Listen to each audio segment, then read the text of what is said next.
Shalom, shalom, bien-aimés dans le Seigneur. Nous sommes dans la joie de nous retrouver ce vendredi soir. Jésus est bon, Jésus est Seigneur. Bien-aimés, nous allons partager ce moment, cette parole de Dieu que Dieu nous donne ce soir, afin que nous puissions mieux clôturer cette semaine. Il a été avec nous depuis le début de la semaine, et voilà, il vient d'être avec nous à la fin. Il est l'alpha et l'oméga. Nous voulons remettre ce moment entre les mains du Seigneur. Nous prions. Tendre Père, nous bénissons ton nom, toi le Dieu Tout-Puissant.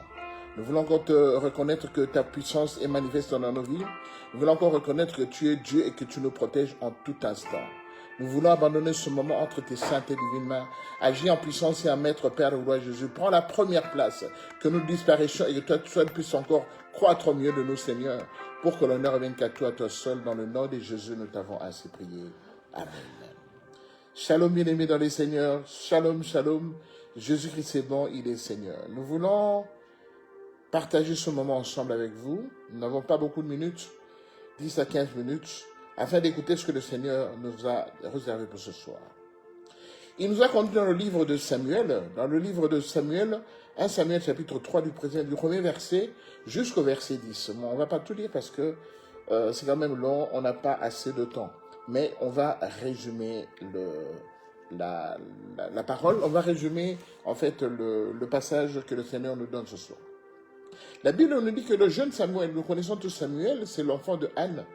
Anne, cette dame qui était arrivée à la Pénina, et dont le mari Elkana en fait faisait des offrandes doubles pour l'assister et surtout l'encourager du fait qu'elle était stérile, parce que Pénina, sa rivale, elle était féconde, tandis que Anne n'était pas féconde. Elle allait tout le temps à Silo, et à Silo, elle allait chaque fois pour demander la grâce du Seigneur afin qu'elle puisse avoir un enfant. Et jusqu'à ce que nous connaissons l'histoire, comment on appelle ça, jusqu'à ce que le serviteur de Dieu Élie le voit en lui demandant ce qu'elle avait, tout ça, de faire passer même son ivresse, parce que le prophète Élie, le pasteur Élie, croyait qu'elle était ivre.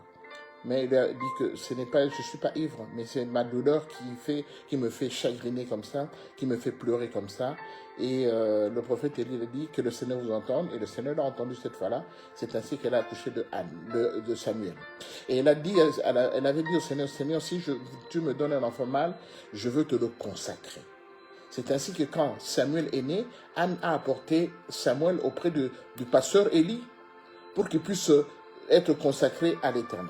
Et ici, le jeune Samuel commence à grandir. Le jeune Samuel est dans le service du Seigneur. Parce qu'on va juste lire le premier verset de 1 Samuel chapitre 3 verset 1. Pour voir comment le jeune Samuel était vraiment consacré à l'Éternel et il était au service de Dieu. La Bible nous dit, le jeune Samuel était au service de l'Éternel devant Élie. La parole de l'Éternel était rare en ce temps-là. Les visions n'étaient pas fréquentes. Donc on nous montre comment le jeune Samuel était au service de l'Éternel devant le pasteur Élie. Donc Élie, c'est comme s'ils étaient dans une maison, la maison de l'Éternel, et le jeune Samuel qui a été amené par sa maman pour être consacré au Seigneur dans le temple, et on nous montre comment il était au service de l'Éternel. Mais pendant que le jeune Samuel était là, quand il grandissait, c'est vrai que la parole de l'Éternel était rare en ce moment, et on dit que les visions n'étaient pas fréquentes. Mais, une fois, une nuit, le jeune Samuel, il va entendre quelqu'un l'appeler Samuel, Samuel. Il se lève, pour lui, il croyait que c'est le vieux Élie qui l'appelait. Il alla dans la chambre du vieux Élie, dire oui, voilà, je suis là, vous m'avez appelé. Le vieux Élie dit non, je ne t'ai pas appelé, retourne te coucher. Quand il est reparti se coucher, une deuxième fois, il va entendre la voix de Samuel, Samuel. De nouveau, il repart auprès du vieux. Le vieux dit, mais je ne t'ai pas appelé, va te coucher. Tu viens me réveiller, moi je dors, tu me réveilles tout le temps. Va te coucher, c'est pas moi qui t'ai appelé. Je suis en train d'illustrer, bien aimé, je suis en train de paraphraser. Et la troisième fois, quand il va entendre de nouveau la voix l'appeler, il n'avait pas le choix. Il alla de nouveau auprès du prophète, du pasteur Élie, pour lui dire, voilà, je suis là. Alors maintenant, le pasteur Élie commence à réfléchir. Ici, ce n'est pas le prophète Élie, je dis bien le pasteur Élie, celui qui s'occupait du temple. Il commence à réfléchir, il a dit, je comprends ce qui se passe dans ta vie. Il dit, si jamais la même voix t'appelle, au verset 8, il dit, si la même voix t'appelle, tu dis, parle Éternel, car ton serviteur écoute. Et Samuel alla se coucher. Et pour une 4e fois, la voix l'appela. Et Samuel, quand il se leva, il dit, parle Éternel, car ton serviteur écoute.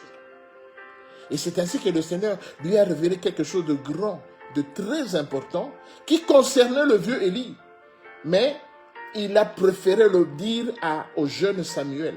Alors que cela concernait le vieux Élie, avec qui il partageait le temple, chacun dans sa chambre. Et le Seigneur se déversa auprès du jeune Samuel pour lui dire ce qu'il va faire, c'est qu'il va punir la maison d'Élie, il va punir ses enfants qui se méconduisaient dans le temple. Et puis Samuel se coucha. Alors le lendemain, le vieux Samuel dit, tiens alors, ça a été? Il dit, oui, ça a été, j'ai fait comme vous m'avez dit, j'ai dit, parle Éternel de ton serviteur, écoute. Et il dit, mais qu'est-ce qu'il t'a dit? Ne me cache rien. Alors le jeune Samuel était un peu dérangé parce que ça concernait le vieux Élie. Et il lui dira finalement, ok, je vais rien te cacher, voilà, le Seigneur prévoit de punir ta maison à cause de tes enfants qui se méconduisent dans le temple, qui va auprès d'autres femmes, ils abusent de certaines femmes, ils prennent les offrandes qu'on amène au temple, tout ça. Donc le Seigneur vraiment va frapper dans ta maison. Et le vieux Élie qui était déjà au courant de l'histoire, il dit, ok, que la voix de l'Éternel, que sa volonté s'accomplisse. Bien aimé, pourquoi le Seigneur nous a donné ce passage? C'est pour demander à quelle fréquence es-tu branché? Tu es branché à quelle fréquence? Qui entends-tu t'appeler? Tu écoutes qui? Parce que le jeune Samuel, il écoutait, il entendit qu'on l'appelait, mais il croyait que c'est le vieux Samuel qui l'appelait. Bien aimé, aujourd'hui le Seigneur te demande, qui écoutes-tu? Si tu étais en fait un poste radio, tu étais branché à quelle fréquence? Si tu écoutes une radio, à quelle fréquence es-tu branché? Parce que beaucoup de gens actuellement ne sont pas branchés à la fréquence que Dieu utilise pour nous parler. Le jeune Samuel était branché à une autre fréquence que celle de Dieu. Parce qu'il ne comprenait pas que c'est Dieu qui m'a appelé cette fois-ci. Quand quelqu'un t'appelle et quand Dieu t'appelle, il y a une grande différence. Alors, je ne sais pas à quelle fréquence tu es branché ce soir. Peut-être ta fréquence, c'est Facebook. Ta fréquence, c'est TikTok. Peut-être ta fréquence, c'est ton oncle qui habite au village. Toi qui habites loin dans la ville. Mais c'est auprès de cet oncle-là que tu te réfères chaque fois que tu as des problèmes dans ton foyer. Quelle est la fréquence que tu écoutes, mon frère, ma soeur? Peut-être c'est la fréquence de ta petite copine, petite amie. Peut-être c'est la fréquence de ton meilleur pote. C'est auprès de lui que tu t'adresses et c'est lui qui te dit tout ce que tu dois faire. Parce qu'il y a des gens actuellement dans ce monde, toute action qu'il doit poser, ça doit venir d'une personne. Mais cette personne n'est même pas Dieu. Mais aujourd'hui, le Seigneur nous reproche notre comportement. Aussi longtemps que nous ne serons pas branchés à la fréquence qui est Dieu, Yeshua HaMashiach, bien aimés, nous n'entendrons pas la voix de Dieu. Et c'est ainsi que nous sommes dans des échecs, nous sommes butés à des échecs. Je vais vous donner juste un petit témoignage de ma part. Je vous l'ai déjà dit, mon 4e enfant, bien aimé, quand mon épouse était grosse à 6 mois de grossesse, et que le gynécologue lui disait que l'enfant que vous portez, c'est un enfant qui sera mongol, bien aimé, on s'est adressé au serviteur de Dieu, une grande servante de Dieu. Je dis bien une grande servante de Dieu. Quand on lui a parlé de l'histoire, le lendemain, il nous a dit, quittez cet hôpital, quittez ce médecin-là, n'allez plus auprès de ce médecin, parce que ce médecin veut sacrifier l'enfant qui est dans le ventre de votre femme. Bien aimé, c'est une grande servante de Dieu. Je le dis et je le répète. On a entendu ce qu'elle nous a dit. On est rentré en prière par réflexe. On a demandé au Seigneur de nous confirmer la parole du serviteur de Dieu.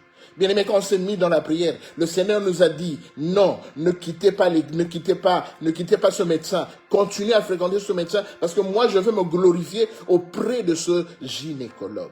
Bien aimé, on n'a pas suivi le conseil de la servante de Dieu. on a suivi le conseil de Dieu. Et à la fin, effectivement, à la fin, quand mon épouse a accouché, quand l'enfant est né, il est né normal. Jusqu'aujourd'hui, il a presque 27 ans, il est normal, il évolue normalement. D'ailleurs, il étonne beaucoup de gens. Bien aimé, si on avait suivi le conseil de la servante de Dieu, on serait allé auprès de quelqu'un d'autre, on aurait changé de médecin et le mal allait arriver. Est-ce que vous comprenez? J'ai pris l'exemple d'une servante de Dieu. Ça peut aussi être un homme de la rue, un homme de la famille, un homme de la maison. Donc c'est pour vous dire, bien aimé, à quelle fréquence es-tu branché pour écouter les oracles de Dieu? Bien aimé, ce n'est qu'une remise en question, ce n'est qu'un rappel à l'ordre. Le Seigneur te recommande aujourd'hui, écoute-le. Écoute Jésus. Bien aimé, même dans notre foyer, quand on a des problèmes, on se met en prière pour demander la volonté de Dieu. Bien aimé, je vous conseille et je vous exhorte ce soir à n'écouter que Dieu. N'écoutez plus les hommes. Tu vas auprès d'un homme, tu vas auprès d'une femme, il te donne des conseils et après quand tu parles, il commence à se moquer de toi. Il prend ton histoire, il raconte à d'autres personnes et ça devient leur objet de moquerie. Mon frère, ma soeur, celui qui t'aime, plus que tout le monde, ce n'est que Yeshua HaMashiach. Tu n'as pas un autre Dieu qui peut t'aimer comme lui. Il t'aime autant plus que ton père t'a aimé. Ton père biologique, je veux dire. Alors le conseil que le Seigneur nous donne ce soir, il te demande, branche-toi à ma fréquence. Parce que si tu es branché à ma fréquence, dans la prière, dans ta vie avec moi, je te parlerai tout le temps. Je t'enverrai de messages. Je te parlerai au travers de la Bible. Je te parlerai au travers d'une personne qui te parle. Je te parlerai au travers d'un petit enfant auprès de qui j'ai mis mon message dans sa bouche et cet enfant devient un prophète pour toi. Mon frère, ma soeur, il est temps. Arrête d'écouter n'importe qui. Même si c'est ton pasteur, c'est ton daddy. Gloire à Dieu, mets ça en prière. Quand ton pasteur te parle, mets ça en prière. Demande au Seigneur. C'est pas que tu doutes de ce que ton daddy t'a dit. Mais la Bible dit, ne négligez pas les prophéties, mais éprouvez-les pour choisir celles qui sont bonnes et celles qui sont mauvaises. Éprouvez les esprits. Bien-aimé, éprouver. Éprouver, c'est demander une confirmation de la part du Seigneur. Le jeune Samuel, il allait guindailler tout le temps. Il n'aurait pas écouté, le Seigneur ne lui aurait pas parlé parce qu'il n'avait pas compris que celui qui parlait, c'est Dieu. Et lui, au lieu d'aller auprès de Dieu, il allait auprès des hommes. Le vieux Élie n'était qu'un homme au service de Dieu. Capite? J'espère que le message est bien passé. Arrêtez d'écouter les hommes, écoutez Dieu pour voir sa main puissante agir dans votre vie. C'est le moment, bien-aimé. Nous sommes à une phase décisive de la vie, des temps, et les moments deviennent de plus en plus difficiles. Alors, une seule idée, une seule chose à faire, c'est écouter le Seigneur, écouter Dieu vous parler. Branche-toi sur la fréquence du Seigneur et ta vie va changer. Que le Seigneur vous bénisse, bien-aimés. On a été dans la joie de passer ce moment ensemble. Que la grâce de Dieu vous assiste pendant tout le week-end. Et si le Seigneur le veut bien, on se revoit le lundi à partir de 8h30 pour un autre message de la part du Seigneur. Soyez bénis. Shalom, shalom.